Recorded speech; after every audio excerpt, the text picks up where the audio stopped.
आज हामी किरात धर्मगुरुजीको आशीर्वचन वाचन गर्न गइरहेका छौं।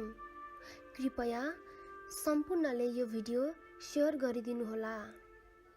यो आशीर्वचन विक्रम सम्वत 2075 साल फागुन 4 गते परम पूजनीय किरात धर्मगुरु आमा पवित्र हाङमा सावा लिङदेन ज्यूको शुभ जन्मोत्सवको दोस्रो दिन परम पूजनीय किरात धर्मगुरु मुहिङगुम अंसिमाङ आत्मानन्द लिङदेन सेइङ ज्यूद्वारा प्रदान गरी दिनुभएको माङ आशीर्वचनको पूर्ण अंश।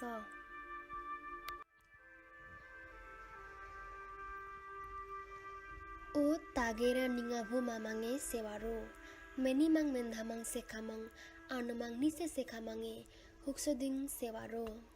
श्रद्धालु भक्तप्रेमी भक्तजन र यहाँ हुनुभएका हाम्रा सम्पूर्ण मित्रहरू र स्वदेश विदेशबाट पाल्नुभएका हाम्रा बुद्धिजीवी र विद्वान मित्रहरू र पत्रकार र यहाँका हाम्रा स्थानीय हाम्रो यहाँ उपस्थित हुनुभएका हाम्रा इष्टमित्र दाजुभाइ दिदीबहिनीहरू र म आज सेवा दिन खाउन उपदेशको एउटा श्रृङ्खलामा जाँदैछु र तपाईँ हामीले हिजोदेखिको आज 2 दिनसम्म हामी विभिन्न प्रकारका नाचगान कीर्तनहरू गर्यौं, नाचगानहरू गर्यौं र यो सबै कुरा हामी माङको नाममा गरेका छौं।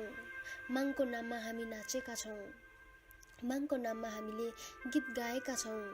यसै कारणले हामीलाई माङबाट आशीर्वाद मागेको र सिद्धि शक्ति मागेको र हामी माङ्वा हङ्वा मागेको अवश्य हामीलाई माङले पूरा गरिदिनेछ र हामी चिताको काम र हाँकेको काम जे चिताएका छौं, हाम्रो कामहरू हाम्रो व्यवहारहरू यी सम्पूर्ण माङको शक्तिले, माङको सिद्धि शक्ति महागुरु फाल्गुनन्दको शक्ति बाणीले यो हामी पूर्ण हुनेछ र हामी सबैभन्दा पनि सिद्धि भएर आत्मालाई शुद्ध बनाएर हामी यस माङहिम यस थलोमा उपस्थित भएका छौं र हामी यी हाम्रो अनेकौं रोग व्याधहरू, अनेकौं बिमारहरू, अनेकौं हैजाहरू, अनेकौं मार्कीहरू सबै माङको शक्ति र महागुरुको शक्ति बाणीले यो आफै आपसेआप शान्ति हुनेछ र माङ प्रति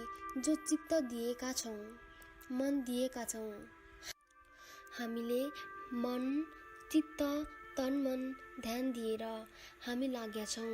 यसले गर्दा माङले पनि हामीलाई रक्षा गर्ने नै छ र माङले हामीलाई हेर्नेछ र देख्नेछ र माङले हामीलाई सिद्धि शक्ति प्रदान गर्नेछ र यही कुरा तपाईहरुसँग अनुरोध गर्न म चाहन्छु र हाम्रो धर्म भनेको यसै थलो, यही मुलुकका, यही देशको हो।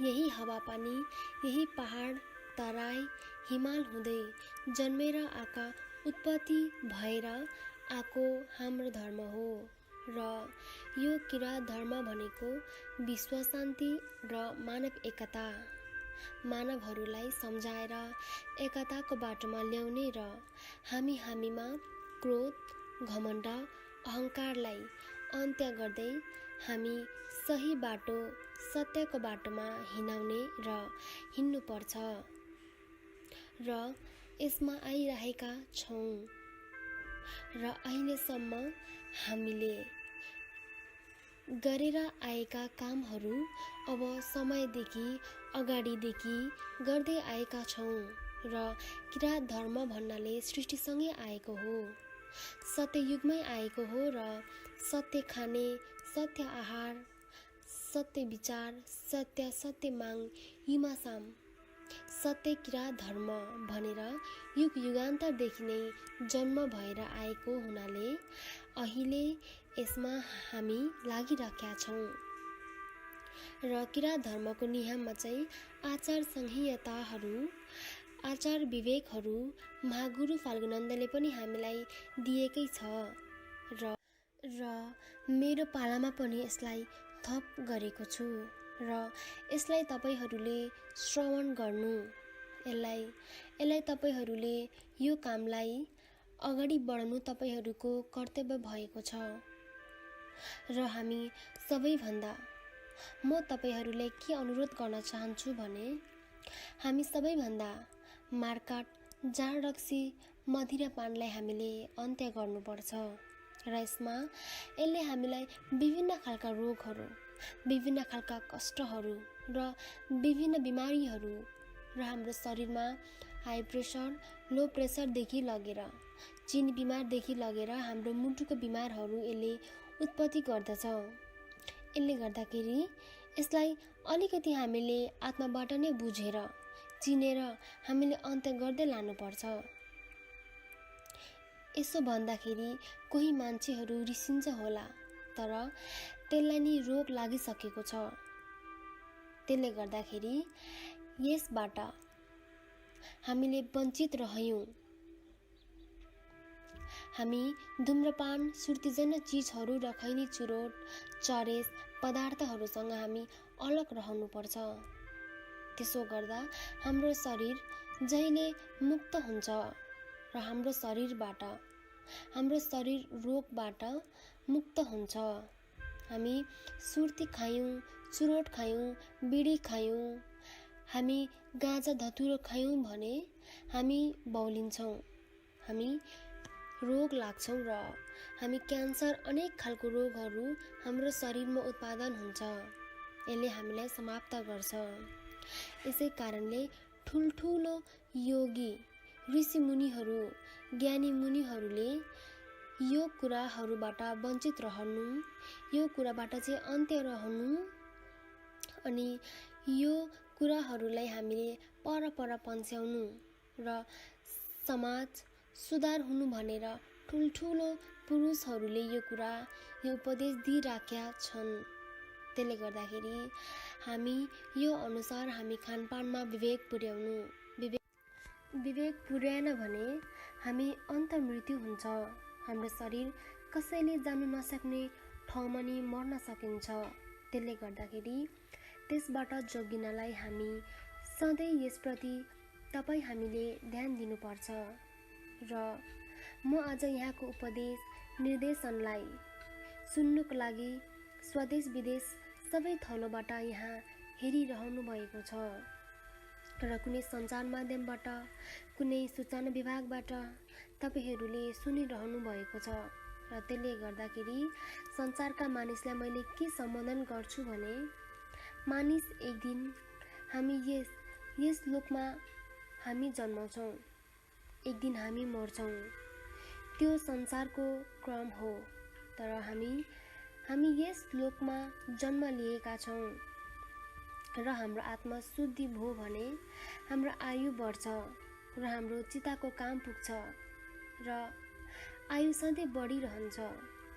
त्यसले गर्दाखेरि हामी अभक्ष चिज नखाने, चिजलाई हाम्रो पेटमा ल्याउनु हुँदैन।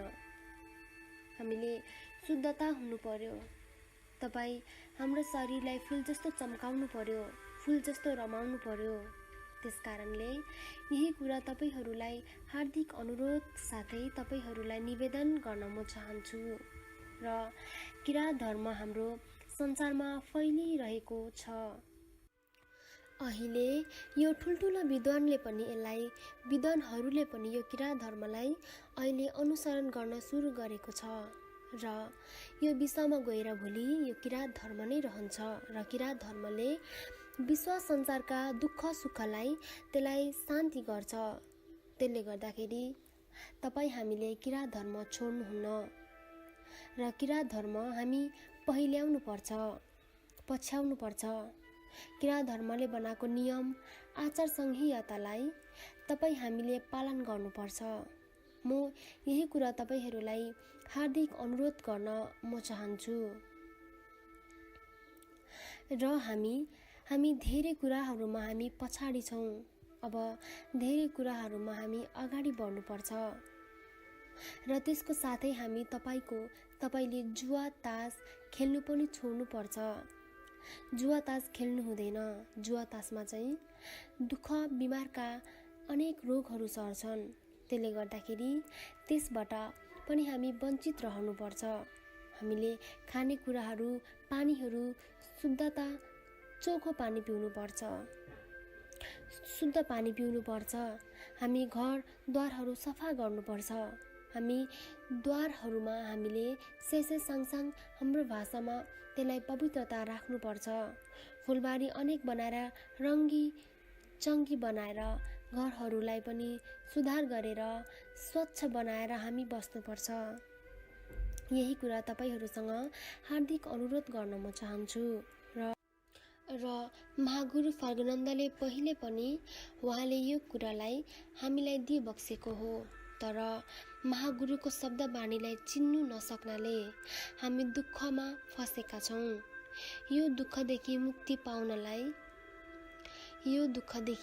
मुक्ति हुनलाई हामी महागुरुको जो बानी छ, जो उपदेश छ, त्यसलाई अनुसरण गर्नुपर्छ र त्यही अनुसार जानुपर्छ। कोही मान्छे के भन्छ भने महागुरुलाई मान्ने वर्तमानलाई नमान्ने भनेर नि कुरो उठाउँछ। त्यही कुरा चाहिँ त्यो कुरा भनेको झुटो हो। र महागुरु मान्ने र अहिलेको गुरु मान्नेमा के फरक छ? त्यसले गर्दाखेरि तपाईहरूले महागुरुको उपदेशमा जाँड रक्सी नखानु, तिमीहरूले रक्सी मासु मङ्स नखानु, तिमीहरू सुँगुरको मासु, कुखुराको मासु नखानु, तिमीहरू शुद्ध हुनु भनेर महागुरुको आचार संहितामा लेखेको छ। र महागुरु मात्र मान्ने, वर्तमान नमान्ने भन्दै जाँड रक्सी खाँदै बस्नु त महागुरुको उपदेशले भन्ने छैन त। यो कुरा पनि तपाईहरूले सोच्नुहोला। र हाम्रो ढोका सधैँ खुल्ला छ। तपाईहरू आउनुहोस् र हामीले विभिन्न वाहनामा हामी छुटेर बस्नु यो चाहिँ उचित छैन। हामी एक बन्नु, एकता एउटै सूत्रमा बनेर एउटै फुलको मालामा उनेर हामी जानु अत्यन्तै उपयुक्त छ। र यही कुरा तपाईहरूलाई अनुरोध गर्न म चाहन्छु। कसैले तीनलिङ्गे भन्छ, कसैले एकलिङ्गे भन्छ।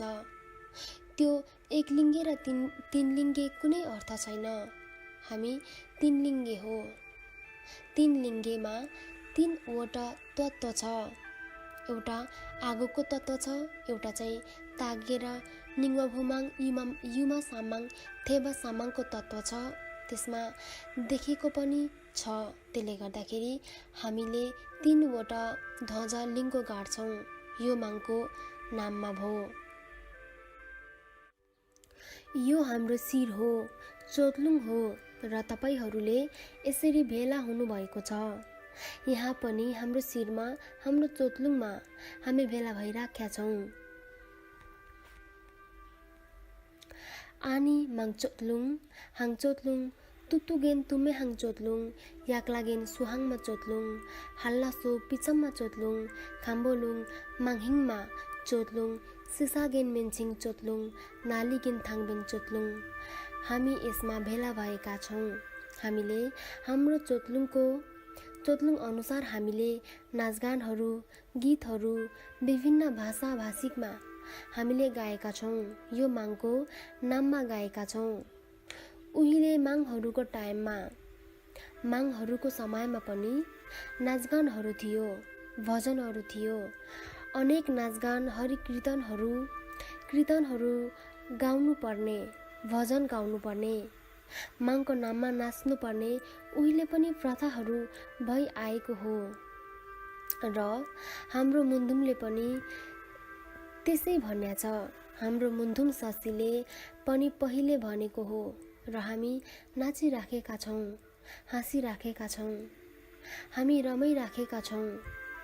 त्यसै कारणले हामी यो 2 दिनको कार्यक्रममा अत्यन्त रोचक साथ समाप्त हुनु लागेको छ। आज रमाइलो साथ आज हामी टुङ्गिनु लाग्या छ। त्यसले गर्दाखेरि मलाई पनि खुसी लाग्यो। कता कता हाम्रो यहाँनिर आउने पाहुनाहरूलाई स्याहार सुसार नपुगेको पनि आफ्नो स्याहार सम्हार्ने, हामी आफ्नो स्याहार सम्भार्ने हामीले मानेर मागको खुसी, मागको स्थान भनेर हामी बसेका छौँ र अझ हामीले अझ पवित्रता बनाउँदै लाने, अझ यसलाई सुन्दर बनाउँदै लाने भनेर हामी लागिराखेका छौँ। यहाँनिर हाम्रो यसमा राज्यले पनि हामीलाई साथ दिएको छ र हामी बल गर्दै जानुपर्छ। बिस्तारै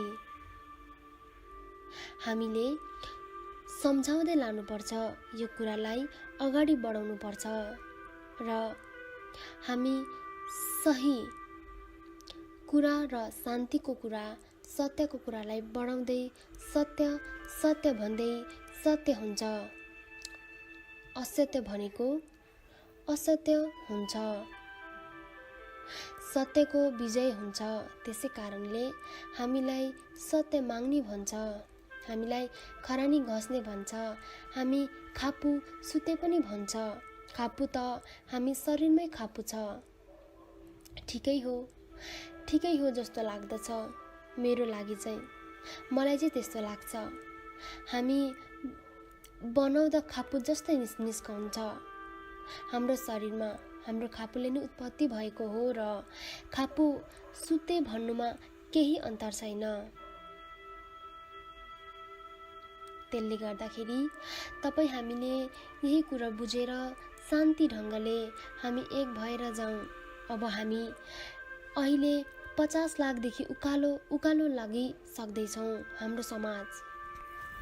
अब 1-2 सालपछि 1 करोड पुग्छौँ। त्यसले गर्दाखेरि हाम्रो समाज बढ्दो छ, यो धर्मको चाप बढ्दो छ र यही कुरा नै म तपाईहरूलाई हार्दिक अनुरोध गर्न म चाहन्छु, निवेदन गर्न म चाहन्छु र भन्दै म अब लामो समय लिन चाहन्न। आजको हाम्रो यो यात्रा यहाँसम्म आएर आज टुङ्गिँदैछ। अब आउँदो सालमा फेरि यसै समयमा भेटौँला। यसमा हामी यसै समय भेट हुँदा धेरै ज्ञानका कुरा, धेरै कुराहरू लिएर तपाईँ हामी भेला हुनुपर्छ। यही कुरा हार्दिक अनुरोध गर्न म चाहन्छु र यहाँको केन्द्रीय कमिटीले जति कामहरू गर्यो र यसतर्फ मेरो व्यक्तिगत तर्फबाट मेरो हृदयमा नै उहाँहरूलाई धन्यवाद